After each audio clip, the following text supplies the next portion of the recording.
കൊരിന്ത്യർക്കെഴുതിയ ലേഖനം 11 അധ്യായത്തിൽ നിന്നുള്ള സംസാരത്തിലേക്ക് നിങ്ങളെ ക്ഷണിക്കുന്നു. തുടർന്നുള്ള മിനിറ്റുകൾ കേൾക്കാൻ പോകുന്ന വചനങ്ങൾ വളരെ അമൂല്യമാകയാൽ നിങ്ങളുടെ സമയം അതിനുവേണ്ടി, വിലപ്പെട്ട സമയം അതിനുവേണ്ടി ഞാൻ അപേക്ഷിച്ചുകൊണ്ട് ഇന്നത്തെ പ്രധാന സംസാര വിഷയങ്ങളിലേക്ക് നമ്മൾ കടക്കുകയാണ്. ക്രൈസ്തവ സഭയിൽ ഏറ്റവും അമൂല്യമായി നമ്മുടെ കർത്താവായ യേശു മാതൃക കാണിച്ചു തന്നതും അപ്പോസ്തലന്മാർ പിന്തുടർന്നതുമായ നടപടിക്രമങ്ങൾ എന്ന് വിശേഷിപ്പിക്കുന്നതിൽ ഏറ്റവും പ്രധാനപ്പെട്ടതായ ഒന്നായിരുന്നു കർത്താവിൻ്റെ തിരുശരീരത്തിൽ നിന്നും തിരുരക്തത്തിൽ നിന്നുമുള്ള ഭാഗവാക്കാകൽ അല്ലെങ്കിൽ കൂട്ടായ്മ. കർത്താവിൻ്റെ ശരീരത്തെയും രക്തത്തെയും ഓർക്കുന്ന ശുശ്രൂഷ, കർത്തൃമേശമേലുള്ള ശുശ്രൂഷ, ആ ശുശ്രൂഷ സംബന്ധിച്ചുള്ള ചില മനസ്സിലാക്കപ്പെട്ട യാഥാർത്ഥ്യങ്ങളാണ് ഇപ്പോൾ സംസാരിക്കുവാനായിട്ട് പോകുന്നത്. നിങ്ങളെ ഇതിന് ആധാരമായ തിരുവെഴുത്തുകളിലേക്ക് ഞാൻ ക്ഷണിക്കുന്നു. കൊരിന്തോസുകാർക്ക് എഴുതിയ 1 ലേഖനത്തിൻ്റെ 11 അധ്യായത്തിലാണ് ഈ വിഷയത്തെ വിശദീകരിക്കുന്നത്. ദയവായി എന്നോടൊപ്പം കൊരിന്ത്യർക്ക് എഴുതിയ ലേഖനം 11 അധ്യായം എടുക്കുവാനായിട്ട് ശ്രമിച്ചാട്ടെ. കൊരിന്ത്യർക്ക് എഴുതിയ ലേഖനം 11 അധ്യായം 2 ഡിവിഷനോടുകൂടെയാണ് അവതരിപ്പിക്കുവാൻ അപ്പോസ്തലൻ പൗലോസ് ശ്രമിച്ചിട്ടുള്ളത്. 1 മുതൽ 17 വരെയുള്ള വാക്യങ്ങളിൽ ഒരു വിഷയവും 17 മുതൽ ബാക്കിയുള്ള വാക്യങ്ങളിൽ രണ്ടാമത്തെ വിഷയവും, 2 വിഷയങ്ങളാണ് കൊരിന്ത്യർക്ക് എഴുതിയ ലേഖനത്തിൽ പ്രധാനമായിട്ടും അപ്പോസ്തലൻ വിശദീകരിക്കുന്നത്. അതിൽ നിങ്ങൾക്കറിയാം കൊരിന്ത്യ ലേഖനത്തിൻ്റെ ഒരു സ്വഭാവം അവിടെയുള്ള സഭയിലുള്ള ചെയ്തു വരുന്ന രീതികൾക്കെതിരെ, അവരുടെ നിലപാടുകൾക്കെതിരെയുള്ള തൻ്റെ കർക്കശമായ ഒട്ടും വിട്ടുവീഴ്ചയില്ലാത്ത നിലപാടുകളായിരുന്നു പ്രധാനമായിട്ടും 1 കൊരിന്ത്യ ലേഖനത്തിൽ അപ്പോസ്തലൻ എഴുതിയിട്ടുള്ളത്. 2 കൊരിന്ത്യ ലേഖനത്തിൻ്റെ സ്വഭാവം കുറച്ചുകൂടി വ്യത്യസ്തമാണ്.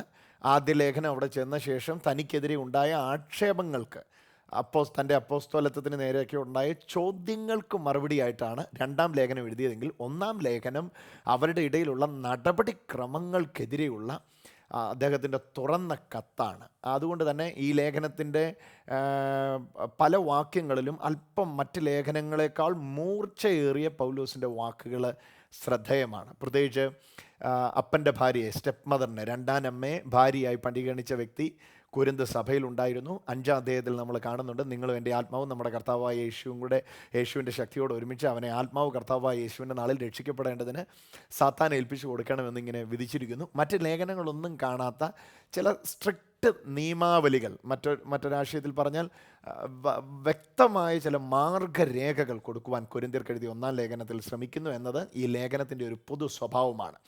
നിങ്ങൾക്കറിയാം, അവിടെ അപ്പല്ലോസ്, പൗലോസ്, കേഫാവ്, യേശു ക്രിസ്തു, ഇവരുടെ എല്ലാം പേരിൽ അവിടെ ഡിവിയേഷൻസ് ഉണ്ടാക്കിയിരുന്നു. അവിടെ ആൾക്കാർ, ഫ്രാക്ഷൻസ് അവിടെ സജീവമായിരുന്നു. അപ്പല്ലോസ് എന്ന് പറയുന്നയാൾ പൗലോസ് നിയുക്തനാക്കിയ ശുശ്രൂഷകനായിരുന്നു. ഞാൻ നട്ടു, അപ്പല്ലോസ് സഭ സ്ഥാപിച്ചു, പൗലോസ് സഭ സ്ഥാപിച്ചു. പൗലോസ് സഭ സ്ഥാപിച്ച ശേഷം അപ്പല്ലോസ് എന്ന് പറയുന്ന ശിഷ്യൻ അവിടെ ശുശ്രൂഷയ്ക്കായിട്ട് എത്തുന്നു. ശേഷം ഇതാ അവിടെ അപ്പോസ്തോലൻ പത്രോസ്, കേഫാവ് അവിടെ ശുശ്രൂഷയ്ക്കായിട്ട് എത്തുന്നു. ഇങ്ങനെ അപ്പല്ലോസിൻ്റെ പക്ഷക്കാർ, പൗലോസിൻ്റെ പക്ഷക്കാർ, കേഫാവിൻ്റെ പക്ഷക്കാർ. അപ്പോൾ തന്നെ അവിടെ ഒരു ഗ്രൂപ്പ് ഉണ്ടായിരുന്നു, യേശുവിൻ്റെ പക്ഷക്കാരെന്ന് പറയുന്നത്. അങ്ങനെ ഗ്രൂപ്പ് രാഷ്ട്രീയം എന്ന് പറയുന്ന തരത്തിൽ വളരെ സജീവമായ ഒരു കൂട്ടത്തിലേക്കാണ് അവരുടെ നടപടിക്രമങ്ങൾക്കെതിരെയുള്ള ഒരു പ്രതിരോധത്തിൻ്റെ മതിൽ തീർക്കുകയും അതിനെ വളരെ വ്യക്തമായി പ്രതിരോധിക്കുവാനായിട്ട് വചനത്തെ ഉപയോഗിക്കുകയും ചെയ്യുന്നതാണ് ഇതിൻ്റെ ഏകദേശം ഒരു ഇതിവൃത്തം. അത് മനസ്സിലാക്കിയാൽ ഇനി സംസാരിക്കാൻ പോകുന്ന വിഷയങ്ങളിൽ കൂടുതൽ ആധികാരികത ലഭിക്കുമല്ലോ. 11 അധ്യായത്തിലേക്ക് വരുമ്പോഴും സാഹചര്യങ്ങൾ വ്യത്യസ്തമല്ല. 11 അധ്യായത്തിലേക്ക് വരുമ്പോഴും സാഹചര്യങ്ങൾ വ്യത്യസ്തമല്ല.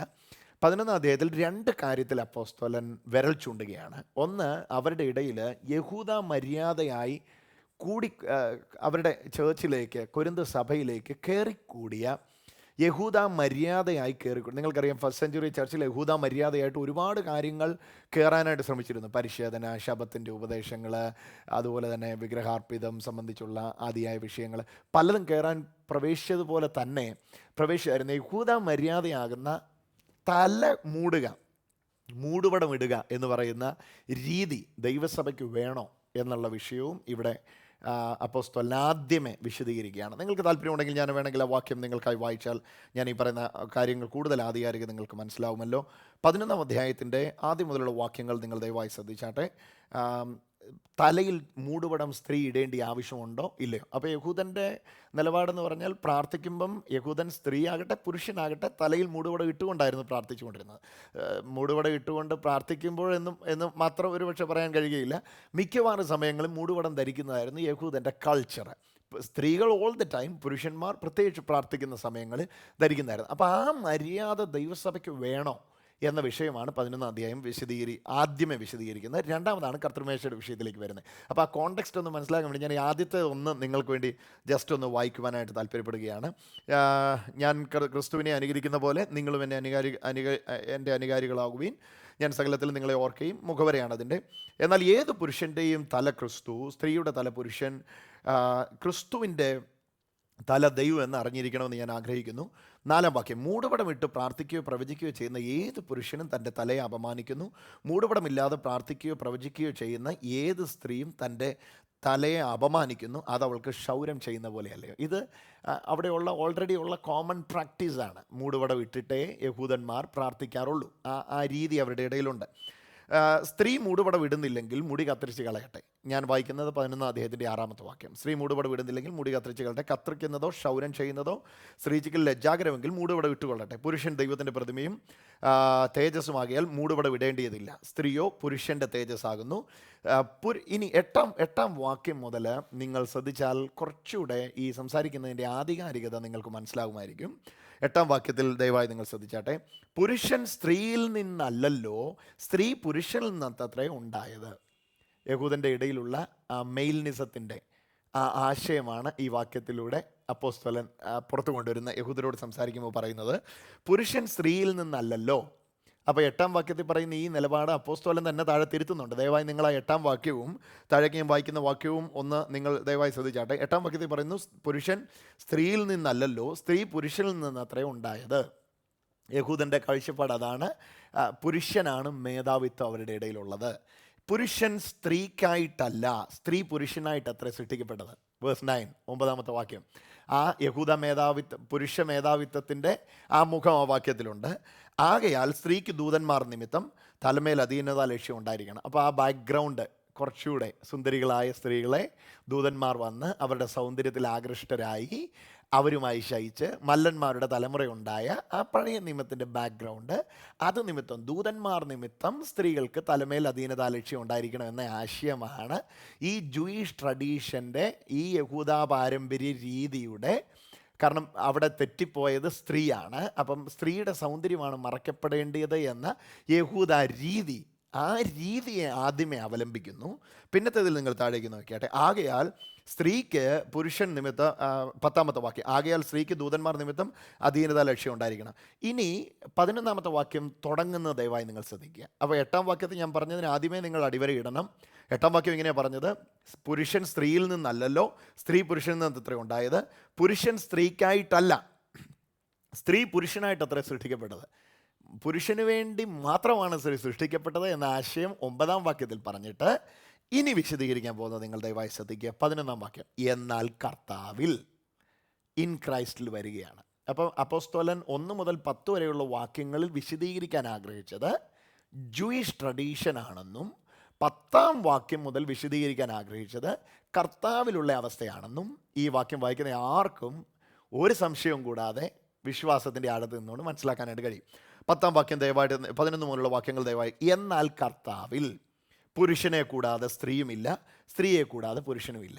8-ാം വാക്യത്തിൽ പുരുഷ മേധാവിത്വം വിശദീകരിച്ചിട്ട് ഇൻ ക്രൈസ്റ്റിൽ, കർത്താവിൽ പുരുഷ മേധാവിത്വമോ സ്ത്രീയുടെ അടിമത്തമോ സ്ത്രീ മേധാവിത്വമോ പുരുഷാടിമത്തമോ ഇല്ല. എന്നാൽ കർത്താവിൽ പുരുഷനെ കൂടാതെ സ്ത്രീയുമില്ല, സ്ത്രീയെ കൂടാതെ പുരുഷനുമില്ല. 12-ാമത്തെ വാക്യവും 9-ാമത്തെ വാക്യവും കൂടെ കമ്പയർ ചെയ്താട്ടെ. 1 കൊരിന്ത്യർ 11-ാം അധ്യായത്തിൻ്റെ 9-ാം വാക്യവും 11-ാം വാക്യവും 12-ാമത്തെ വാക്യവും കൂടെ കമ്പയർ ചെയ്താട്ടെ. 9-ാം വാക്യത്തിൽ പറഞ്ഞു, പുരുഷൻ സ്ത്രീക്കായിട്ടല്ല, സ്ത്രീ പുരുഷനായിട്ടത്രേ സൃഷ്ടിക്കപ്പെട്ടത്. പുരുഷന് വേണ്ടി സ്ത്രീ സൃഷ്ടിക്കപ്പെട്ടതാണ്. എന്നാൽ കർത്താവിൽ വരുമ്പോൾ ഉള്ള ആശയം താൻ വിശദീകരിക്കുമ്പോൾ താഴെ പറയുകയാണ്, എന്നാൽ കർത്താവിൽ പുരുഷനെ കൂടാതെ സ്ത്രീയുമില്ല, സ്ത്രീയെ കൂടാതെ പുരുഷനുമില്ല. എന്നിട്ട് താഴെ നോക്കിയേ 12-ാം വാക്യം, സ്ത്രീ പുരുഷനിൽ നിന്നുണ്ടായതുപോലെ പുരുഷനും സ്ത്രീ മുഖാന്തരം ഉളവാകുന്നു, എന്നാൽ ദൈവം സകലത്തിനും കാരണഭൂതൻ. അപ്പം യഹൂദ ചിന്താഗതിയുടെ മേധാവിത്വം അനുസരിച്ച് സ്ത്രീയുടെ അടിമത്വവും പുരുഷൻ്റെ മേധാവിത്വവും അവരുടെ ഇടയിൽ ഉണ്ടെങ്കിൽ കർത്താവിൽ അങ്ങനെ ഒരു നിലപാടില്ല എന്ന് അപ്പോസ്തലൻ ഇവിടെ വിശദീകരിക്കുവാനായിട്ട് ശ്രമിക്കുന്നു. താഴേക്ക് നിങ്ങൾ നോക്കിക്കാട്ടെ. നിങ്ങൾ തന്നെ വിധിപ്പീൻ. ഈ പൊതുവിഷയത്തിലേക്ക് വിഷയത്തെ കൊണ്ടുവരികയാണ്. എന്നിട്ട് പൊതുസഭയോടായിട്ട് പറയുകയാണ്, നിങ്ങൾ തന്നെ വിധിപ്പീൻ, നിങ്ങൾ തന്നെ വിധിപ്പീൻ. മൂടുപടമിടാതെ 12-ാമത്തെ ദയവായിട്ട് 13-ാമത്തെ വാക്യത്തിലേക്ക് വന്നാട്ടെ. നിങ്ങൾ തന്നെ വിധിപ്പീൻ. സ്ത്രീ മൂടുപടമിടാതെ ദൈവത്തോട് പ്രാർത്ഥിക്കുന്നത് യോഗ്യമോ? Is A question. അപ്പം മേളിൽ പ്രാർത്ഥിക്കുകയോ പ്രവചിക്കുകയോ ചെയ്യുന്ന ഏത് സ്ത്രീയും തൻ്റെ തലയിൽ മൂടുപടം ഇടുന്നില്ലെങ്കിൽ തലയെ അപമാനിക്കുന്നു എന്ന് പറഞ്ഞിട്ട് താഴെ പിന്നെ ഇങ്ങനെ ഒരു ചോദ്യം ചോദിക്കേണ്ട ആവശ്യമില്ല. മേളിൽ അതിൻ്റെ ഉപസംഹാരം വന്നു എങ്കിൽ, ഞാൻ പറയുന്ന ഒരു പ്രാവശ്യം കൂടെ നിങ്ങൾ ദയവായി ശ്രദ്ധിച്ചാട്ടെ. 11-ാം അധ്യായം തുടങ്ങിയപ്പം ആദ്യമേ പറഞ്ഞു, 4-ാം വാക്യം, മൂടുപടം ഇട്ട് പ്രാർത്ഥിക്കുകയോ പ്രവചിക്കുകയോ ചെയ്യുന്ന ഏത് പുരുഷനും തൻ്റെ തലയെ അപമാനിക്കുന്നു, മൂടുപടം ഇല്ലാതെ പ്രാർത്ഥിക്കുകയോ പ്രവചിക്കുകയോ ചെയ്യുന്ന ഏത് സ്ത്രീയും തൻ്റെ തലയെ അപമാനിക്കുന്നു. ഇവിടം കൊണ്ട് അപ്പം മൂടുപടം ഇടണം എന്ന ഉപസംഹാരത്തിലാണ് എത്തുന്നതെങ്കിൽ 11-ാം അധ്യായം താഴേക്ക് വരുമ്പോൾ ഈ ചോദ്യത്തിൻ്റെ ആവശ്യം വരുന്നില്ല. എന്താണ് താഴെ വരുമ്പോൾ ചോദിക്കും, നിങ്ങൾ തന്നെ വിധിപ്പീൻ. സ്ത്രീ മൂടുപടം ഇടാതെ ദൈവത്തോട് പ്രാർത്ഥിക്കുന്നത് യോഗ്യമോ? 4-ാം വാക്യത്തിൽ ഉപസംഹാരം വന്നുവെങ്കിൽ പിന്നെ 13-ാം വാക്യത്തിൽ അങ്ങനെ ഒരു ചോദ്യത്തിൻ്റെ ആവശ്യമില്ല. എന്നിട്ട് താൻ വിശദീകരിക്കാൻ ആഗ്രഹിക്കുന്നത് കർത്താവിലുള്ള അവസ്ഥയാണ്. ആ കർത്താവിലുള്ള അവസ്ഥയാണെന്ന് വിശദീകരിക്കുന്ന വാക്യം ദയവായി നിങ്ങൾ ശ്രദ്ധിക്കുന്നുവല്ലോ. 11-ാമത്തെ വാക്യം, എന്നാൽ കർത്താവിൽ, English word nevertheless, and neither the woman without the man and non okay man without the women in the Lord. In the Lord എന്ന് പറയുന്ന 11-ാമത്തെ വാക്യത്തിൻ്റെ മലയാളത്തിൽ എന്നാൽ കർത്താവിൽ എന്ന് പറയുന്ന ആ ഭാഗം മുതൽ എടുത്ത് വായിക്കുമ്പോൾ നമുക്ക് മനസ്സിലാകും ഈ മേളി പറഞ്ഞ ആശയത്തിൽ നിന്ന് വിഭിന്നമാണ് കർത്താവിൽ എന്ന് പറഞ്ഞ് താഴെ വിശദീകരിക്കുന്നതിൻ്റെ ആശയം. മേളി കണ്ടത് പുരുഷ മേധാവിത്വവും സ്ത്രീ അടിമത്വവും ആണെങ്കിൽ ഇവിടെ കണ്ടത് പുരുഷ മേധാവിത്വമോ സ്ത്രീ അടിമത്വമോ അല്ല, യേശുക്രിസ്തുവിലുള്ള സമത്വമാണ്. റൈറ്റ്. ഇനി താഴേക്ക് വിശദീകരിക്കുമ്പോഴാണ് പറയുന്നത്, നിങ്ങൾ തന്നെ വിധിപ്പീൻ. മൂടുപടം ഇടാതെ സ്ത്രീ പ്രാർത്ഥിക്കുകയോ ദൈവത്തോട് പ്രാർത്ഥിക്കുന്ന യോഗ്യം. 14-ാമത്തെ വാക്യം നോക്കി, പുരുഷൻ മുടി നീട്ടിയാലോ അത് അവന് അപമാനമെന്നും. നിങ്ങളെ വാക്യം കൂടെ എൻ്റെ കൂടെ ഒന്ന് എടുത്തു വന്നാൽ കൂടുതലൊരു പക്ഷേ ഇത് നിങ്ങൾക്ക് മനസ്സിലാവും. പുരുഷൻ മുടി നീട്ടിയാൽ അത് അപമാനമെന്നും സ്ത്രീ മുടി നീട്ടിയാലോ അത് മൂടുപടത്തിന് പകരം നൽകിയിരിക്കൊണ്ട് അവൾക്ക് മാനമെന്നും പ്രകൃതി തന്നെ നമ്മെ പഠിപ്പിക്കുന്നില്ലയോ? ബൈബിളിൻ്റെ അടുക്കലേക്ക് ഈ വിഷയത്തിന് പോലും വരേണ്ട ആവശ്യമില്ല. പ്രകൃതി തന്നെ നമ്മെ പഠിപ്പിക്കുന്നില്ലയോ? പുരുഷൻ മുടി നീട്ടിയാൽ അപമാനമെന്നും സ്ത്രീ മുടി നീട്ടിയാൽ അത് മൂടുപടത്തിന് പകരം നൽകിയിരിക്കിയാൽ. നോക്കിയ വാക്ക് 15-ാമത്തെ വാക്യം 11-15. സ്ത്രീ മുടി നീട്ടിയാലോ അത് മൂടുപടത്തിന് പകരം നൽകിയിരിക്കുന്നതുകൊണ്ട് അവൾക്ക് മാനമെന്നും പ്രകൃതി തന്നെ നിങ്ങളെ പഠിപ്പിക്കുന്നില്ലയോ? ഒരുത്തൻ തർക്കിക്കാൻ ഭാവിച്ചാൽ അങ്ങനെ ഒരു മര്യാദ ഞങ്ങൾക്കില്ല, ദൈവസഭയ്ക്കില്ല എന്ന് ഓർത്തു കൊള്ളട്ടെ.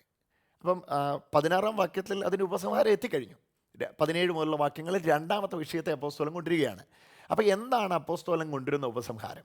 ആദ്യമേ 4-ാം വാക്യത്തിൽ പറഞ്ഞു, 4-ഉം 5-ഉം വാക്യത്തിൽ പറഞ്ഞു, മൂടുപടം ഇടാതെ പ്രാർത്ഥിക്കുകയോ പ്രവചിക്കുകയോ ചെയ്യുന്ന ഏത് സ്ത്രീയും തൻ്റെ തലയെ അപമാനിക്കുന്നു.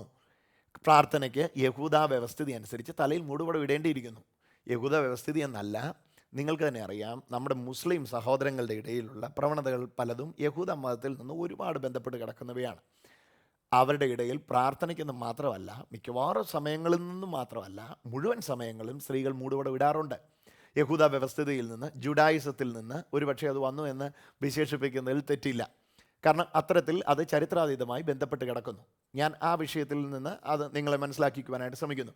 പക്ഷേ ദൈവസഭയിലേക്ക് വരുമ്പോൾ ആ യഹൂദ മതത്തിൻ്റെ പിന്തുടർച്ചയായി യഹൂദൻ കാട്ടിക്കൂട്ടിയ അല്ലെങ്കിൽ യഹൂദൻ പിന്തുടർന്ന് വന്നിരുന്ന പാരമ്പര്യ വ്യവസ്ഥിതികൾ ദൈവസഭയ്ക്കില്ല എന്നും 15-ാം വാക്യത്തിൽ വരുമ്പോൾ അദ്ദേഹം നടത്തുന്ന കൺക്ലൂഷൻ നോക്കുക. ഒരുത്തൻ തർക്കിക്കാൻ ഭാവിച്ചാൽ, അപ്പോൾ എന്താണ് ഇവിടുത്തെ വിഷയം? കൊരിന്ത് സഭയിൽ ഇത് സംബന്ധിച്ച് തർക്കമുണ്ട്. എന്ത് സംബന്ധിച്ച്? യഹൂദ മര്യാദയിൽ നിന്ന് ദൈവകൃപയിലേക്ക് യേശുക്രിസ്തുവിലുള്ള വിശ്വാസത്തിലേക്ക് വന്നവർ പലരും ആ മര്യാദ പ്രകാരം തലയിൽ തുണിയിടണമെന്ന് അവിടെ ശാസിച്ചുകൊണ്ടും വത്സിച്ചുകൊണ്ടും ഇരിക്കുന്ന വ്യക്തികളെ ഈ തരത്തിൽ ആൾക്കാരെ ചോദ്യം തരണം ചെയ്തുകൊണ്ടിരിക്കുന്നു. അപ്പോൾ പൗലോസ് ഇവിടെ നിലപാടെടുക്കുകയാണ്, ഒരുത്തൻ തർക്കിക്കാൻ ഭാവിച്ചാൽ അങ്ങനെ ഒരു മര്യാദ, എങ്ങനെയൊരു മര്യാദ? യഹൂദ മര്യാദയാകുന്ന തലേ തുണിയിടുന്ന മര്യാദ ഞങ്ങൾക്കില്ല. നോക്കി 16-ാമത്തെ വാക്യം 11-16. ഒരുത്തൻ തർക്കിക്കാൻ ഭാവിച്ചാൽ അങ്ങനെ ഒരു മര്യാദ ഞങ്ങൾക്കില്ല, ദൈവസഭയ്ക്കില്ല എന്ന് ഓർത്തു കൊള്ളട്ടെ. അപ്പോൾ ഏതെങ്കിലും ഒരു വാക്യത്തിൻ്റെ ആദ്യ ഭാഗം വായിച്ച ശേഷം ഒരു ഉപസംഹാരത്തിലെത്താതെ അറ്റ്ലീസ്റ്റ് ആ ഹോൾ ചാപ്റ്റർ അല്ലെങ്കിൽ ആ മുമ്പിലുള്ള ഒരധ്യായം പിമ്പിലുള്ള ഒരധ്യായം വായിച്ചാൽ വാസ്തവത്തിൽ റെസിപ്പിയൻസിനോട് ഓദർ ലേഖനം സ്വീകരിക്കുന്നവരോട് എഴുത്തുകാരൻ പറയാൻ ആഗ്രഹിക്കുന്ന ആശയത്തെ കൂടുതൽ മനസ്സിലാവും. പ്രത്യേകിച്ച് പുതിയ നിയമ സാഹചര്യങ്ങൾ പലതും യഹൂദ മതത്തോട് വളരെ ബന്ധപ്പെട്ടിരുന്നവയായിരുന്നു. പക്ഷേ യേശു തികച്ചും യഹൂദ മതത്തിൻ്റെ ആ നിലവിലുണ്ടായിരുന്ന ആചാരങ്ങൾക്കൊത്തവണ്ണം തൻ്റെ മാർഗത്തെ കൊണ്ടുപോകാൻ ആഗ്രഹിച്ചിരുന്ന ഒരാളല്ലായിരുന്നു. ഉപവാസത്തിൻ്റെ കാര്യത്തിലായിരുന്നാലും, ശബത്തിൻ്റെ കാര്യത്തിലായിരുന്നാലും, ശബത്തിലെ ഉപവാസത്തിൻ്റെ കാര്യത്തിലായാലും, നേർച്ച കൊടുക്കുന്ന കാര്യമായാലും, ദൈവത്തിന് കൊടുക്കുന്ന കാര്യമായാലും, പെരുന്നാളിൻ്റെ കാര്യത്തിലായാലും എല്ലാത്തിലും യേശുവിൻ്റെ ആശയങ്ങൾ തികച്ചും വ്യത്യസ്തമായിരുന്നു. അതുകൊണ്ടായിരുന്നു അന്നത്തെ യഹൂദന്മാരുടെ ഇടയിലുണ്ടായിരുന്ന മതാനുസാരികളും പരീശന്മാരും ശാസ്ത്രിമാരും യേശുവിനെ എതിർത്തിരുന്നത്. അല്ലായിരുന്നെങ്കിൽ യേശുവിന് എതിർപ്പ് ഉൾക്കൊള്ളേണ്ട ആവശ്യമില്ലായിരുന്നു. യഹൂദൻ ശബത്തിനെ കാണുന്ന പോലെ, പരീശൻ ശബത്തിനെ കാണുന്ന പോലെ യേശു ശബത്തിനെ കണ്ടിരുന്നുവെങ്കിൽ യേശുവിന് എതിർപ്പിനെ നേരിടേണ്ടി വരികയില്ലായിരുന്നു. യഹൂദൻ മറ്റ് അവരുടെ യഹൂദ പാരമ്പര്യത്തിലുള്ള ഉപദേശത്തെ കാണുന്നത് പോലെ യേശു അതിനെ കാണുകയും അത് പ്രാക്ടീസ് ചെയ്യുകയും ചെയ്തിരുന്നുവെങ്കിൽ യേശുവിനെതിരെ ഇങ്ങനെ ചോദ്യങ്ങളോ ആരോപണങ്ങളോ അടികളോ ഉപദ്രവങ്ങളോ ഒന്നും സഹിക്കേണ്ടി വരികയില്ലായിരുന്നു. ഇവിടെയും അപ്പോസ്തലൻ യേശു കൈക്കൊണ്ട അതേ ആ നിലപാട് തന്നെയാണ് യേശുവിൻ്റെ ആത്മാവിനാൽ കൈക്കൊള്ളുന്നത്. അത് വേറൊന്നുമല്ല, യഹൂദ മതത്തിൻ്റെ പിന്തുടർച്ചയോ യഹൂദ മതത്തിൻ്റെ അവർ ചെയ്തു വന്നതിൻ്റെ പിന്തുടർച്ചയോ അല്ല ദൈവസഭ. ദൈവസഭ യേശു ക്രിസ്തുവിൽ സ്ഥാപിതവും യേശു ക്രിസ്തുവിൽ അധിഷ്ഠിതവുമായതാണ്. അപ്പം അവിടുന്ന് വന്നത് ഇവിടെയില്ല, ഇവിടുന്ന് പോയത് അതിനെ സ്വാധീനിക്കുകയല്ലാതെ അതിതിനെ സ്വാധീനിക്കുകയല്ല എന്ന ആശയമാണ് ഒന്നാമത്തേതിൽ അപ്പോസ്തലൻ കൊണ്ടുവരാൻ ആഗ്രഹിക്കുന്നത്. അപ്പം മൂടുപടം ഇടാത്തതിൻ്റെ പേരിൽ തർജ്ജനം ചെയ്യുന്ന വ്യക്തികളുണ്ട്. മൂടുപടം ഇടാത്തതിൻ്റെ പേരിൽ സഭയിൽ നിന്ന് ഇറക്കി വിട്ടവരുണ്ട്. കേരളത്തിൽ ഒഴികെ പാശ്ചാത്യ രാജ്യങ്ങളിലാകട്ടെ പൗരസ്ത്യ നാടുകളിലാകട്ടെ ലോകത്തിൽ തമിഴ്നാട് അല്ലെങ്കിൽ ഈ സൗത്ത് ഇന്ത്യൻ ഭാഗങ്ങളിലൊഴികെ ബാക്കി ഒരു സ്ഥലത്തും ഈ തുണിയിടുന്ന ക്രമം, ഇപ്പം മലയാളികളായിട്ടുള്ള കമ്മ്യൂണിറ്റികൾ ഓൾ ഓവർ ദ വേൾഡ് ഉള്ളിടത്തെല്ലാം ആ സിസ്റ്റം അവർ കൊണ്ടുവന്നിട്ടുണ്ടെങ്കിൽ അതൊരു പക്ഷേ ഉണ്ടായേക്കാം. എന്നാൽ അതൊഴികെ ഈ തുണിയിടുന്ന ക്രമം ലോകത്തിൽ ഒരിടത്തും വേറെ കാണാൻ കഴിയുകയില്ല. കാരണം ലോകത്തിൽ ബാക്കിയുള്ളവരെല്ലാം ഒരു പരിധിവരെ മേളിലത്തെ ആശയങ്ങൾ മാത്രം വായിച്ചൊരു കൺക്ലൂഷനിലെത്താതെ താഴേക്കും കൂടെ വിശദീകരിച്ച് വിശകലനം ചെയ്ത് പഠിച്ചതുകൊണ്ട് ഈ സംസാര വിഷയങ്ങളിൽ ഒരു പ്രശ്നം ഉണ്ടാകേണ്ടി വരുന്നില്ല അവരുടെ ഇടയിൽ.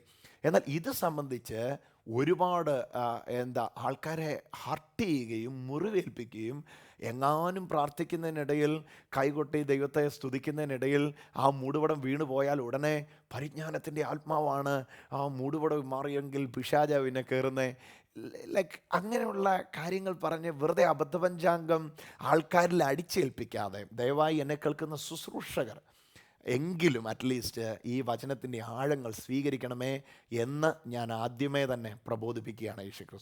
യേശുക്രിസ്തുവിൽ യഹൂദ പാരമ്പര്യമാകുന്ന യഹൂദ നടപടിയാകുന്ന തലയെ തുണിയിടുക, മൂടുപടം ഇടുക എന്ന് പറയുന്ന പ്രവണതയില്ല. യേശുക്രിസ്തുവിൽ അതില്ല. നീട്ടിയ മുടി മൂടുപടത്തിനും പകരം, ഞാൻ ആ പദം പിന്നെയും നിങ്ങളുടെ ശ്രദ്ധയിലേക്ക് കൊണ്ടുവരാം. കൊരിന്ത്യർക്ക് എഴുതിയ ലേഖനം 11-ാം അധ്യായത്തിൻ്റെ 15-ാമത്തെ വാക്യം, സ്ത്രീ മുടി നീട്ടിയാലോ അത് മൂടുപടത്തിന് പകരം നൽകിയിരിക്കുന്ന കൊണ്ട്. ഓക്കെ, ഇംഗ്ലീഷ് ബൈബിൾ നോക്കിയേ. For her hair is given for a covering. Hair itself is given as a covering, for a covering. അവൾക്ക് മുടി തന്നെ നൽകിയിരിക്കുന്നത് കവറിങ് ആയിട്ടാണ്. മുടി തന്നെ ഇവിടെ മൂടുപടമായിട്ട് മാറുകയാണ്. ഒരുവൻ 11-ാം അധ്യായത്തിൻ്റെ 16-ാം വാക്യത്തിൽ നോക്കിക്കേ, ഒരുവൻ തർക്കിക്കാൻ ഭാവിച്ചാൽ. അപ്പോൾ അവിടെ ഒരു ധ്വനിയുണ്ട്. ഈ വിഷയത്തിൽ വലിയ തർക്കം നടക്കുകയാണ്. എന്താണ് ഈ വിഷയത്തിലെ തർക്കത്തിൻ്റെ നിദാന അടിസ്ഥാനം? ഒരു കൂട്ടർ പറയുന്നു മൂടുപടം ഇടണം. കാരണം യഹൂദ മതമര്യാദ അനുസരിച്ച്, നമ്മൾ കണ്ടുവന്ന ശൈലി അനുസരിച്ച്, ഇതുവരെ ചെയ്തു വന്ന രീതി അനുസരിച്ച്, അക്കോർഡിംഗ് ടു ദ ട്രഡീഷൻ ഇത് ചെയ്തേ പറ്റുള്ളൂ, മൂടുപടം ഇടാതെ ഒക്കത്തില്ല എന്ന് പറഞ്ഞ് അവിടെ വലിയ തർക്കം നടക്കുകയാണ്. അപ്പോൾ പൗലോസ് ആ താർക്കികനുള്ള മറുപടി തന്നെയാണ് ഈ വാക്യത്തിൽ പറയുന്നത്. നിങ്ങൾ ദയവായിട്ട് 11-ാം അധ്യായത്തിന് 16-ാം വാക്യം ശ്രദ്ധിച്ചാട്ടെ. ഒരുവൻ തർക്കിക്കാൻ ഭാവിച്ചാൽ, അങ്ങനെ ഒരു മര്യാദ, യഹൂദ മര്യാദ ആകുന്ന തലേ തുണിയിടയിൽ എന്ന് വിശേഷിപ്പിക്കപ്പെടുന്ന മര്യാദ, അങ്ങനെ ഒരു മര്യാദ ഞങ്ങൾക്കില്ല. ഞങ്ങൾ എന്നിവിടെ ഉദ്ദേശിക്കുന്നത് ചർച്ച് ഓഫ് ഗോഡ് ആണ്. ഇംഗ്ലീഷ് ബൈബിൾ അത് വായിച്ചാൽ, we have no such custom. എന്നിട്ട് പറയാൻ neither the churches of God. ദൈവസഭകൾക്കില്ല. ചർച്ച് എന്നുള്ളതിൽ ചർച്ചസ് ഓഫ് ഗാഡ് എന്നുള്ള ആശയം ഇവിടെ കൊടുത്തിരിക്കുന്നത്. ദൈവസഭകൾക്കതില്ല. യഹൂദ മതത്തിൽ അതുണ്ട്, ദൈവസഭയ്ക്കതില്ല. അപ്പം ഇവിടെയാണ് ഒരു ഒരു ഒരു കൺക്ലൂഷനിലെ വിഷയം നമുക്ക് എത്താൻ പറ്റുന്നത്. യഹൂദ മര്യാദയാണ് നമ്മൾ പിന്തുടരാൻ താല്പര്യപ്പെടുന്നതെങ്കിൽ കട്ടൻ തുണി പോലത്തെ ഒരു നല്ല തുണി മേടിച്ച് ചുറ്റും കെട്ടുവോ വട്ടം കെട്ടുവോ ശ്വാസം പോലും വിടാൻ കഴിയാത്ത തരത്തിൽ ഇവിടെയൊക്കെ പിന്നിട്ട് വെക്കുകയൊക്കെ ചെയ്താൽ നല്ലതാണ്. യഹൂദനെ പോലെ ഒക്കെ നടക്കാം. ഇനി ദൈവസഭയുടെ പ്രാക്ടീസാണ് ഉദ്ദേശിക്കുന്നതെങ്കിൽ അതാ വാക്യത്തിൽ പറയുന്നത്. ഒരുത്തൻ തർക്കിക്കാൻ ഭാവിച്ചാൽ അങ്ങനെ ഒരു മര്യാദ ഞങ്ങൾക്കില്ല. എന്നിട്ട് പറയുകയാണ് അപ്പോസ്തലന്മാരുടെ അവരുടെ ഫാമിലി. എന്നിട്ട് പറയാം ശുശ്രൂഷകർ ഞങ്ങൾക്ക് അങ്ങനെ ഒരു മര്യാദയില്ല. എന്നിട്ട് രണ്ടാമത് പറയുകയാണ് ദൈവസഭകൾക്കുമില്ല. അല്ല എങ്കിൽ അപ്പോസ്തലന്മാർ അത് ചെയ്യുന്നില്ലെന്നേ ഉള്ളൂ, ദൈവസഭയ്ക്ക് ആ മര്യാദ ഉണ്ട് എന്ന് പറയാൻ സാധ്യതയുള്ളതുകൊണ്ട് രണ്ട് എടുത്ത് പറയാം. ഞങ്ങൾക്കില്ല, ദൈവസഭയ്ക്കില്ല. അപ്പോൾ ഇതിൻ്റെ പേരിൽ ആരെങ്കിലും നിങ്ങളെ മാനസികമായിട്ട് മുറിപ്പെടുത്തിയിട്ടുണ്ടെങ്കിൽ, അല്ലെങ്കിൽ ഒരു ദിവസം മീറ്റിങ്ങിന് പോയപ്പം ഈ തുണിയെടുക്കാൻ മറന്നുപോയി. ഞാൻ കണ്ടിട്ടുണ്ട് പല കൺവെൻഷനുകൾക്കും ഈ വസ്ത്രക്കച്ചവടം, ഈ ബുക്ക് സ്റ്റാൾ കേന്ദ്രീകരിച്ച് പല തരത്തിലുള്ള ഈ ടീപ്പോയുടെ മുകളിലൊക്കെ ഇടുകയും കട്ടൻ തുണിയായിട്ടൊക്കെ ഉപയോഗിക്കുന്ന ഷോളുകൾ ഒരറ്റത്തോട് ബന്ധപ്പെട്ട് തൂക്കി ഇട്ട് വിൽക്കുന്നത് കൺവെൻഷനുകൾക്കൊക്കെ പോകുമ്പോൾ ബുക്ക് സ്റ്റാളുകളിൽ കണ്ടിട്ടുണ്ട്. വാസ്തവത്തിൽ ക്രിസ്ത്യാനിത്വം, യേശുവിൻ്റെ മാർഗം ഏതെങ്കിലും ഒരു വസ്ത്രം, ഏതെങ്കിലും ഒരു വസ്ത്രത്തിൻ്റെ വസ്ത്ര സംവിധാനത്തിനകത്ത് ഒതുങ്ങുന്നതല്ല പ്രിയമുള്ളവരെ. ഞാനിന്ന് സംസാരിക്കുന്ന ഈ വിഷയത്തിനകത്ത് ഇങ്ങനെ ഒരു തർക്കത്തിന് സ്ഥാനം അപ്പോസ്തലൻ ദൈവസഭയ്ക്ക് തന്നിട്ടില്ല. എന്നിട്ട് അവിടെ വ്യക്തമായിട്ട് പറയുന്നത് ഞങ്ങൾക്കില്ല, ദൈവസഭയ്ക്കുമില്ല എന്ന് ഓർത്തു കൊള്ളട്ടെ. അപ്പം ഞങ്ങൾക്കും ഇല്ല, ദൈവസഭയ്ക്കും ഇല്ലാത്തത് എവിടുന്നാണ് വന്നതെന്ന് you need to be very careful. അപ്പോസ്തോലിക ഉപദേശത്തിൽ അതില്ല, ആദിമസഭയുടെ നടപടിക്രമത്തിലും അതില്ല. ഒന്നുകൂടെ ഞാൻ ആവർത്തിക്കാം, അപ്പോസ്തോലിക ഉപദേശത്തിലും അതില്ല, ആദിമസഭയുടെ നടപടിക്രമത്തിലും ഇല്ല. അപ്പം പിന്നെ ഇത് വന്ന് എവിടെ നിന്നായിരിക്കണം? Is from Jewish tradition, totally is from Jewish tradition. ഇത് മനഃപൂർവ്വമായിട്ട് വന്നിരിക്കുന്നത് യഹൂദ മതാചാരങ്ങളിൽ നിന്നാണ്. വളരെ വ്യക്തമായി ഒരു കാര്യം പറഞ്ഞ് ഞാൻ അവസാനിപ്പിക്കാം ഈ ടോക്ക്. അത് ഇത്ര മാത്രമാണ്. എന്തിനെയാണ് നമ്മൾ ഫോളോ ചെയ്യാൻ താല്പര്യപ്പെടുന്നത്? യേശുവിനെയാണ് എങ്കിൽ യേശുവിൽ വസ്ത്രാലങ്കാരത്തിൻ്റെ വ്യത്യസ്തതയല്ല, വസ്ത്രം പുറമേ ഉള്ളവയാണ്. യേശുവിൽ ആന്തരിക രൂപാന്തരമാണ് അലങ്കാരം. സാവധാനത്വമുള്ള മനസ്സാണ് യേശു ക്രിസ്തുവിൽ ഒരു സ്ത്രീയുടെ അലങ്കാരം. അതല്ലാതെ ഇനി ആരെങ്കിലും അങ്ങനെ തുണി കെട്ടുന്നവരോട് പേഴ്സണലി എനിക്ക് യാതൊരു വിരോധവുമില്ല. ഇനി തുണി കെട്ടാത്തവരെ തുണി കെട്ടുന്നവർ വിധിക്കാതിരിക്കാൻ വേണ്ടിയാണ് ഞാനിപ്പോൾ ഈ വിഷയം നിങ്ങളോട് പറയുന്നത്. അത്തരത്തിൽ ഏതെങ്കിലും വ്യക്തികൾ നിങ്ങളെ ഹർട്ട് ചെയ്തിട്ടുണ്ടെങ്കിൽ കർത്താവായ യേശുക്രിസ്തുവിൻ്റെ നാമത്തിൽ ആ വ്യക്തികളുടെ പേരിൽ ആ വ്യക്തികൾക്ക് വേണ്ടി ഞാൻ യേശുക്രിസ്തുവിൻ്റെ നാമത്തിൽ ദൈവത്തിൻ്റെ ശുശ്രൂഷകൻ, ദൈവത്തിൻ്റെ പ്രതിനിധിയായി നിങ്ങളോട് നിരന്നുകൊള്ളുന്നു, ക്ഷമയാചിക്കുന്നു. ഞങ്ങൾക്ക് ലഭിച്ച പരിജ്ഞാനത്തിൻ്റെ പരിമിതിയിൽ നിന്നാണ് അത് സംസാരിച്ചത്. എന്നാൽ ശിശുവായിരുന്നപ്പോൾ ഞങ്ങൾ അങ്ങനെ ചിന്തിച്ചിരുന്നു. എന്നാൽ പരിജ്ഞാനത്തിൻ്റെ ഇപ്പോൾ ലഭിച്ച അളവിൽ നിന്നുകൊണ്ട് നിങ്ങൾക്ക് ഈ ക്ലാരിറ്റി വരുത്താൻ കഴിയുന്നതിൽ വളരെ കർത്താവിൽ സന്തോഷം. നമുക്ക് ഒരുമിച്ച് പ്രാർത്ഥിക്കാം. കർത്താവായ യേശുവേ, ഇന്ന് ലോകമെമ്പാടും യൂട്യൂബിലൂടെയും ടെലിവിഷനിലൂടെയും ഞങ്ങളെ വീക്ഷിക്കുന്ന ലക്ഷക്കണക്കാണ് വ്യക്തികളെ ഈ സമയത്ത് തന്നെ യേശുക്രിസ്തുവിൻ്റെ നാമത്തിൽ ഈ വചനത്തിന് മുമ്പിൽ സമർപ്പിച്ചുകൊണ്ട് പ്രാർത്ഥിക്കുന്നു. ഒരു യഹൂദ മര്യാദയും അല്ലല്ലോ ഞങ്ങൾ ഫോളോ ചെയ്യുന്നത്. യേശുവിൽ എന്താ ഉള്ളത്? ദൈവസഭയ്ക്ക് അടിസ്ഥാനം മാത്രമാണ് പരിശുദ്ധാത്മാവിൽ ഞങ്ങൾക്ക് നൽകപ്പെട്ടതെന്ന് ഞങ്ങൾ അറിയുന്നു. ഇന്ന് ഞങ്ങളുടെ ചിന്താഗതിക്കകത്ത് കയറിക്കൂടിയിരിക്കുന്ന ഇതുപോലുള്ള ഫംഗസുകൾ യേശുവിൻ്റെ നാമത്തിൽ മാറിപ്പോട്ടെ. മതാചാരത്തിൻ്റെ പിന്തുടർച്ച മാറിയിട്ട് ആ മാർഗത്തിൻ്റെ അനുഭവത്തിലുള്ള ആ യഥാർത്ഥ ക്രിസ്ത്യൻ ലൈഫിലേക്ക് അനേകരെ നയിക്കുന്നതിനായിട്ട് നന്ദി പറയുന്നു. പ്രത്യേകിച്ച് യൂട്യൂബിലൂടെ ഇത് കേട്ടുകൊണ്ടിരിക്കുന്ന ഈ സമയത്ത് തന്നെ ഇത് അനേകർക്ക് ഷെയർ ചെയ്യുവാൻ, അനേകർക്ക് ഈ പരിജ്ഞാനം വരുത്തുവാനുള്ള ആ ദൈവകൃപ അനേകരുടെ മേൽ പകരുന്നതിനായിട്ട് നന്ദി പറയുന്നു. പരിശുദ്ധാത്മാവേ, ഇത് നിമിത്തം ഹർട്ടഡായിട്ടുള്ള വ്യക്തിത്വങ്ങളെ ഞങ്ങൾ ഈ സമയത്ത് ഓർക്കുന്നു. യേശുവിൻ്റെ ഹൃദയത്തിൻ്റെ ആശ്വാസം അവരുടെ ഹൃദയങ്ങളിൽ പകരുമാറാകട്ടെ.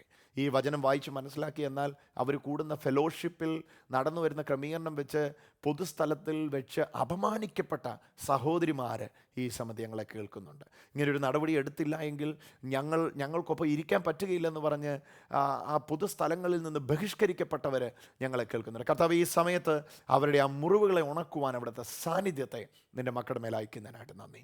പ്രത്യേകിച്ച് ഈ വീഡിയോ ഇന്ന് വീക്ഷിക്കുന്ന ഓരോ മക്കളെയും ഞാൻ യേശുവിൻ നാമത്തിൽ അനുഗ്രഹിച്ച് മതാചാരങ്ങളിൽ നിന്ന്, യഹൂദ മത പിന്തുടർച്ചയിൽ നിന്ന് ലഭിച്ച കാര്യങ്ങളിൽ നിന്ന് യേശുക്രിസ്തുവിലുള്ള ആ ന്യൂ ലൈഫിലേക്ക് യേശുവിൻ്റെ നാമത്തിൽ നടത്തുന്നു. ആ വലിയ കൃപയ്ക്കായിട്ട് നന്ദി, യേശുവിൻ്റെ നാമത്തിൽ തന്നെ. ആമേൻ. Thank you. നിങ്ങൾ ഈ വീഡിയോ കാണുവാൻ കാണിച്ച വലിയ മനസ്സിനായിട്ട് കർത്താവിൻ്റെ നാമത്തിൽ നന്ദി പറയുന്നു. നിങ്ങൾക്ക് ഇത് അനുഗ്രഹമായി തീർന്നു എങ്കിൽ ദയവായി ഫേസ്ബുക്കിലൂടെയും ഇമെയിലിലൂടെയും ഇതിൻ്റെ ലിങ്ക് അനേകർക്ക് ഷെയർ ചെയ്താട്ടെ. അനേകർക്ക് ഇത് അനുഗ്രഹമായി. ഇത് സംബന്ധിച്ചുള്ള ഏത് സംശയങ്ങൾക്കും നിങ്ങൾക്ക് പേഴ്സണലി ഞാനുമായിട്ട് ഇമെയിലിലൂടെ ബന്ധപ്പെടുവാനായിട്ട് കഴിയും. sajidbrother@gmail.com. സ്ക്രീനിൽ അത് എഴുതി കാണിക്കുമ്പോൾ ദയവായി നിങ്ങൾ ഇമെയിലിൽ നിങ്ങളുടെ ഡൗട്ട്സ് സംസാരിക്കുവാനായിട്ട് വന്നാട്ടെ. Thank you. Thanks for watching. Bless you in Jesus name. Amen.